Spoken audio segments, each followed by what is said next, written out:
करते हैं। जातस्य ही ध्रुवो मृत्युः, गीता में भगवान कहते हैं कि जिस व्यक्ति ने जन्म लिया है उसका मृत्यु अवश्य ही होगा। और हमारे सनातन धर्म में माना जाता है कि किसी व्यक्ति के जन्म से पहले ही यह तय हो जाता है कि उसका जन्म कहाँ होगा, उसके माता पिता कौन होंगे, उसका विवाह किसके साथ होगा। यहाँ तक कि ये भी तय होता है कि उसकी मृत्यु कहाँ और कब होगी। सभी धर्मों में मृत्यु को एक अटल सत्य माना गया है और जिसने जन्म लिया है उसे एक ना एक दिन मरना ही पड़ता है। किसी का जीवन या मृत्यु भगवान के हाथों में होता है। आपने सुना होगा कि जितनी चाबी भरी राम ने उतना चले खिलौना। हम वो खिलौना हैं जिसकी चाबी भगवान के हाथों में होती है और सभी चीज उनकी इच्छा से ही होती है।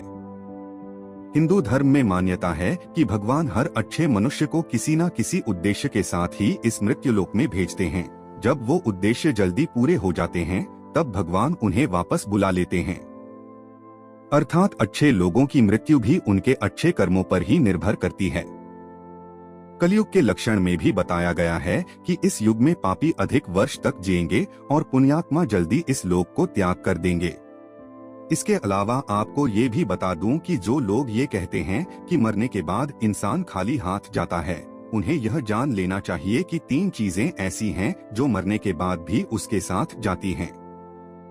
एक है संचित कर्म, दूसरा है स्मृति और तीसरी है जागृति। इसीलिए आप अब किसी से ये मत कहना कि आप खाली हाथ आए थे और खाली हाथ जाएंगे। हमें कई बार लगता है कि कुछ भले लोग या हमारे परिजन थे जो भले थे, कभी किसी का बुरा नहीं किया था, कभी किसी को सताया नहीं था, फिर भी भगवान ने उनको अपने पास इतनी जल्दी क्यों बुला लिया। उन्हें तो अच्छे कामों के बदले में ज्यादा जीना चाहिए था, तो भगवान ने ऐसा क्यों किया। तो आइए इस बात को समझते हैं। आपने कई प्राचीन कथाओं में सुना होगा कि जब कोई ऋषि मुनि या भगवान किसी अप्सरा या देवता पर क्रोधित होते थे तो उसे सजा के तौर पर पृथ्वीलोक यानी मृत्यु लोक में जन्म लेने का श्राप देते थे। ये मृत्यु लोक दूसरे लोगों की तुलना में ऐसी भयानक और दुखदायक जगह है जहाँ सजा के तौर पर देवताओं और अप्सराओं को भेजा जाता था और सजा मिलने पर वो देवता और अप्सरा गिड़गिड़ाते थे कि हे प्रभु, हमसे गलती हो गई, हमें माफ करें और हमारी सजा कम करें। यह मृत्यु लोक समस्त ब्रह्मांड में ना तो अच्छी जगह है और ना ही बुरी जगह है। आप इसे कर्मभूमि भी कह सकते हैं और कर्मों के हिसाब से ही आपकी आगे की यात्रा तय होती है। जब हम जन्म लेकर यहाँ आते हैं तो हमें इस मृत्युलोक की माया जाल और मोह माया घेर लेती है और हमें यह मृत्युलोक अच्छा लगने लगता है। हमें इस मृत्युलोक और यहाँ रहने वाले लोगों से मोह हो जाता है। हम इस मृत्युलोक को छोड़कर नहीं जाना चाहते हैं और हमारा कोई साथी इस लोक को छोड़कर चला जाता है तो भी हमें दुख होता है। जब किसी इंसान की मौत होती है तो वह जीवात्मा यमराज के वहां जाती है और वहां उसके कर्मों का लेखा जोखा होता है।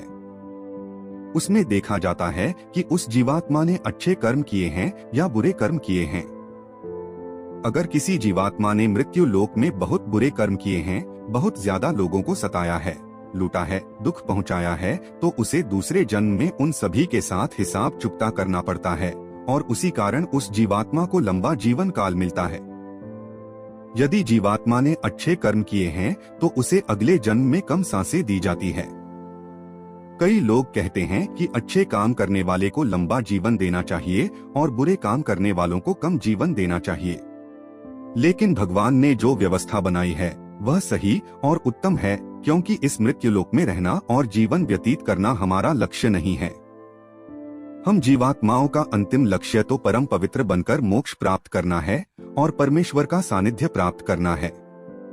हर एक जन्म के साथ हमें अवसर मिलता है कि हम अपनी चेतना के स्तर को अच्छे काम करके ऊपर उठाएं, क्योंकि हम बुरे काम करते हैं तो हमारी चेतना का स्तर नीचे जाता है और हमें हजारों और कई बार तो करोड़ों सालों तक इस मृत्युलोक में दुखों को झेलना पड़ता है। कहा जाता है कि एक जीवात्मा को 84 लाख बार इस संसार सागर के चक्कर काटने पड़ते हैं, तब जाकर उसे मोक्ष मिलता है।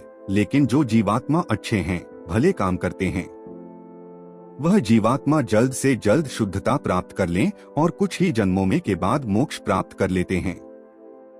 इसीलिए परमात्मा उनका जीवन काल कम रखता है ताकि वह जीवात्मा इस मृत्युलोक के कष्टों को कम सहन करें और परमधाम में जाकर परम शांति और परम आनंद को प्राप्त करें।